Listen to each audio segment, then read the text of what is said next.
Assalamualaikum warahmatullahi wabarakatuh. Halo semuanya, perkenalkan nama saya Dea Ananda Putri dengan NPM 2019 01 500 598. Saya dari kelas R8F. Yang saya hormati Ibu Ainul Husna selaku dosen pengampu mata kuliah layanan BK di pendidikan menengah dan tinggi serta teman-teman yang saya banggakan. Video ini dibuat untuk memenuhi tugas mata kuliah layanan BK di pendidikan menengah dan tinggi. Tugasnya adalah diperintahkan untuk mencari atau membuat video berisikan suatu kasus atau masalah dengan topik terkini yang sedang banyak dibicarakan oleh orang-orang, namun syaratnya adalah masalah atau kasus tersebut harus dapat diatasi atau diselesaikan dengan pendekatan konseling. Lalu video tersebut harus dianalisis. Maka dari itu, sebelumnya izinkan saya untuk mendeskripsikan bagaimana konsep video yang akan saya analisis. Oke, jadi saya memilih video atau masalah yang akan dianalisis itu berdasarkan pengalaman pribadi saya saat melakukan konseling langsung dengan klien. Iya, benar. Saya yang menjadi konselor. Dalam hal tersebut, saya bukan menjadi klien. Jadi pengalaman konseling tersebut bisa terjadi karena ceritanya itu pada semester 6 lalu, saya kan menempuh mata kuliah studi kasus. Dalam mata kuliah tersebut ditugaskan untuk mencari klien untuk melakukan konseling langsung. Karena dalam hal itu harus benar-benar praktik sekiranya bisa atau tidak nih melakukan konseling dengan klien secara langsung. Nah, pada akhirnya saya melakukan konseling dengan klien yang merupakan teman saya sendiri. Namun hal tersebut dia melakukannya itu secara sukarela dan kesadarannya sendiri untuk menjadi klien. Saya tidak memintanya untuk menjadi klien gitu. Jadi, pada awalnya saya bertemu dengan teman saya yang menjadi klien ini itu pada kegiatan pemetaan geospasial yang diadakan oleh Badan Pusat Statistik, yang mana dalam kegiatan tersebut saya bertemu dengan teman saya. Saya juga beberapa kali sering berinteraksi dengan dia karena dia merupakan teman atau rekan kerja saya pada saat itu.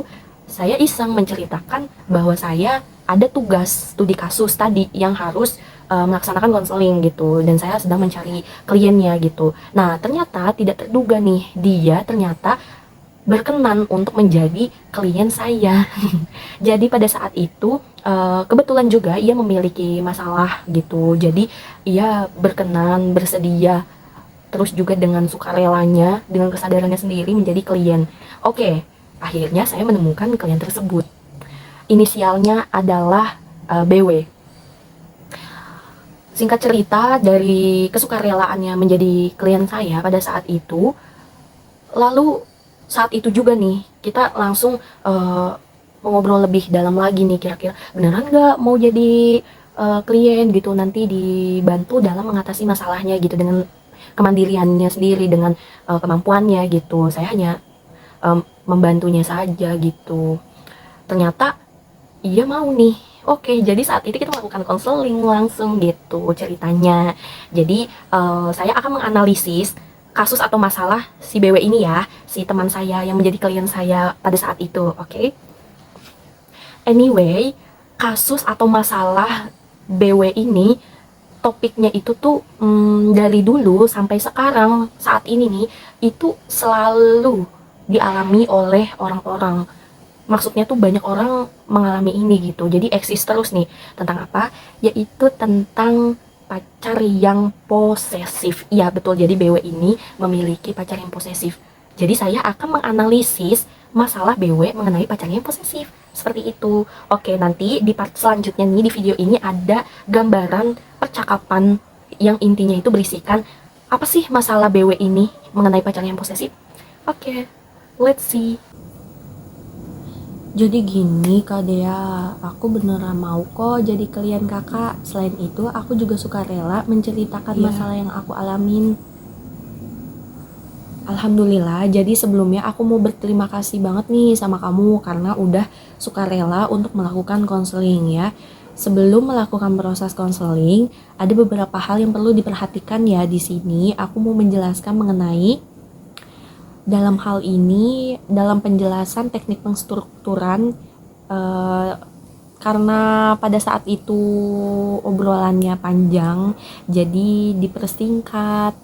Pokoknya di dalamnya itu isinya ada menjelaskan makna konseling itu sendiri, lalu menjelaskan apa tujuan dari konseling tersebut, tujuan kliennya untuk apa, terus juga ada penjelasan mengenai asas-asas konseling yang harus dilaksanakan oleh klien maupun konselor dalam prosesnya gitu. Terus juga ada pengorganisasian waktu konseling gitu. Jadi semuanya perlu dibicarakan dalam teknik pengstrukturan ini gitu. Jadi ini pokoknya di sini pada saat itu ada ya melakukan ini gitu. Oke, dari yang udah aku sampaikan, apakah dapat dipahami oleh BW? Paham ya? Iya, alhamdulillah. Oh gitu ya kak, ternyata terstruktur ya kak. Aku baru paham sekarang nih, ternyata konseling itu kayak gitu ya kalau yang asli. Ya, sekarang BW relax ya. Coba deh posisikan tempat duduknya yang nyaman dulu nih, biar kita berbincangnya itu tuh enak gitu. Sudah kak. Jadi gini kak, aku kan punya pacar namanya AI. Kita pacaran dari 2021. AI ini awalnya temen aku kak, sewaktu SMA. Dia orangnya tuh introvert, cuek. Saat SMA aku sering diledekin sama teman-teman kalau aku suka dia. Tapi aku baru confess tahun 2021. Aku nyatain perasaan aku duluan tuh. Awalnya dia nggak langsung terima, tapi lama-lama dia terima aku. Nah dari situ kita mulai pacaran. Dulu aku suka banget sama dia karena dia tuh kayak cool gitu waktu SMA. Pokoknya idaman aku. Ternyata nggak segitunya juga kak. Ternyata pas pacaran tuh ya dia posesif sama aku. Oh, jadi seperti itu ya awalnya. Jadi dia itu teman SMA BW, terus BW yang menyatakan duluan ke dia. Bisa tidak BW jelaskan bagaimana perilaku secara detail yang BW katakan dia itu posesif? Jadi perilakunya apa aja sih? Banyak banget kak posesifnya, bahkan menurut aku itu berlebihan tau kak, karena sampai mengganggu aktivitasku, melarang aku lakuin sesuatu, meminta aku harus begini begitu, dan kalau tidak dipenuhi dia akan marah dan diamkan aku. Contohnya tuh aku kan ekstrovert kak, kuliah aku tuh jurusan hukum kan di Universitas Pancasila. Aku ikut organisasi dan kompetisi debat di kampus. Nah, kalau ada kegiatan di kampus berkaitan dengan itu, ya aku dilarang, katanya nggak perlu berangkat. Terkadang harus dia yang nganterin ke kampus, terus kadang juga cemburu kalau aku deket sama kakak tingkat di organisasi, padahal ya nggak ngapa-ngapain sih kak. Aku juga nggak boleh ikut acara debat di kampus, katanya nggak penting. Padahal orang tua aku ya kasih izin ke aku. Aku beberapa kali marah terkait hal ini, tapi dia kadang ngertiin, tapi nggak lama balik lagi jadi egois. Gitu sih kak. Aku paham. Apa AI itu introvert ya? Gimana menurut PW? Ih betul banget tau Kak Dea. Dia itu nggak ada kegiatan di rumah, nggak mau ikut organisasi di kampus. Padahal aku suka bilang buat ikut ini dan itu, tapi dia nggak bisa. Kadang nih ya kak, dia itu mau ketemu terus, dia selalu nyamperin aku ke rumah. Padahal aku lagi ngerjain tugas atau kesibukan lain tuh, tapi dia tetap ke rumah aku untuk nemenin tugas.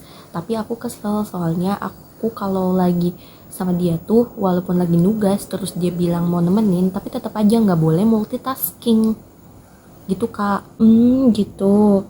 Terus kalau boleh tahu, BW pernah ngajak ngobrol AI soal ketidaknyamananmu kalau diposesifin gitu atau tidak? Iya kak, aku sering bilang kalau aku nggak suka dia berlebihan. Aku juga berusaha nih meyakinkan dia, tapi dia tetap seperti itu. Tapi aku pernah juga sih ngajak putus tuh, dianya nggak mau. Sebenarnya dia sayang sih sama aku, nggak pernah nyakitin aku juga.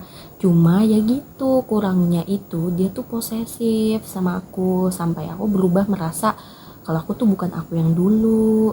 Aku tuh jadi pendiam sekarang. Itu juga orang tua aku tahu yang ngomong, katanya kok kayak sekarang tuh nggak aktif lagi, terus sekarang juga aku ngerasa canggung gitu ketemu orang-orang. Aku juga jadi kurang aktif di organisasi. Oh jadi dampaknya itu kamu menjadi ganggu banget ya itu aktivitasnya, dan bahkan membuat kamu berubah. Tadi kan kamu sampaikan kalau kamu jadi berubah nih, bahkan keluarga juga gitu merasakan nggak? Merasakan juga ya. Hmm, oke. Terus lanjutnya bagaimana? Iya kak, aku tuh ya sebenarnya mau saling memahami dan menghargai. Aku bilang kalau aku ekstrovert, sedangkan dia itu introvert. Kita bisa saling tumbuh dan berkembang dengan saling support dan bantu. Tapi dia cuma iya-iya aja tuh pas aku ngomong kayak gitu. Aku maunya tuh gimana ya agar dia tuh bisa memahami kondisi dan berubah gitu. Aku minta tolong kali aja kakak nih ada solusi gitu yang bagus buat aku kak. Aku sebaiknya gimana ya untuk ngatasin hal ini? Iya, aku paham sih, pasti nggak mudah ya untuk menjalani semua ini. Tapi aku yakin kok ini bisa dikomunikasikan dulu, tapi dengan proses yang mungkin nggak sebentar ya. Jadi pelan-pelan gitu. Gini nih, menurutmu kira-kira apa nih yang membuat AI seperti ini? Apa gitu? Ada hal lain secara psikologis atau apa? Bentar aku inget-inget. Oh iya kak, dia tuh pernah cerita dulu tuh. Kayaknya karena semua itu tuh karena dia broken home kak.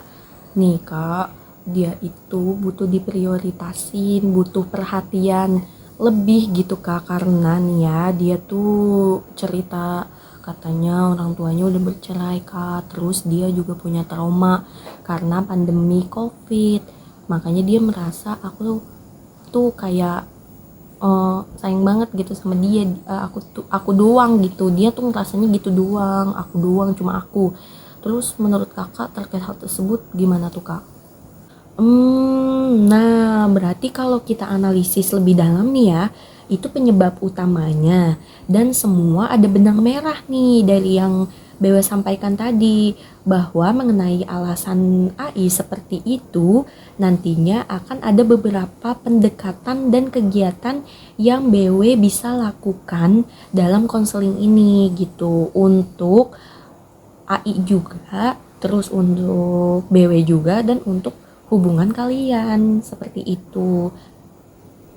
Oke, iya kak, siap. Aku butuh banget bantuan kakak. Aku akan lakuin nanti apa yang jadi arahan kakak gitu. Terus misalnya dari kakak ada nih pendekatan tadi ya kata kakak gitu. Terus aku bisa jalaninnya karena aku emang bener-bener mau sih kak buat hubungan yang lebih baik lagi dengan dia gitu. Nah, jadi seperti itu ya sekiranya gambaran percakapan saya dengan BW. Percakapan tersebut hanya intinya saja mengenai masalah atau kasus yang akan dianalisis.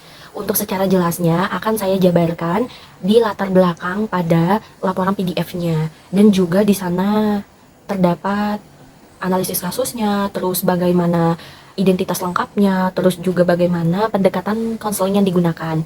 Oke? Lalu kesimpulannya, masalah yang dialami BW ini dan pacarnya adalah mengenai hubungan yang posesif. Dan BW ini ingin merubah hal tersebut menjadi lebih harmonis dan saling memahami, menghargai, dan mereka ini bisa saling support seperti itu. Sekian video topik masalah atau kasus yang saya buat ini. Kurang lebihnya mohon maaf. Semoga bermanfaat.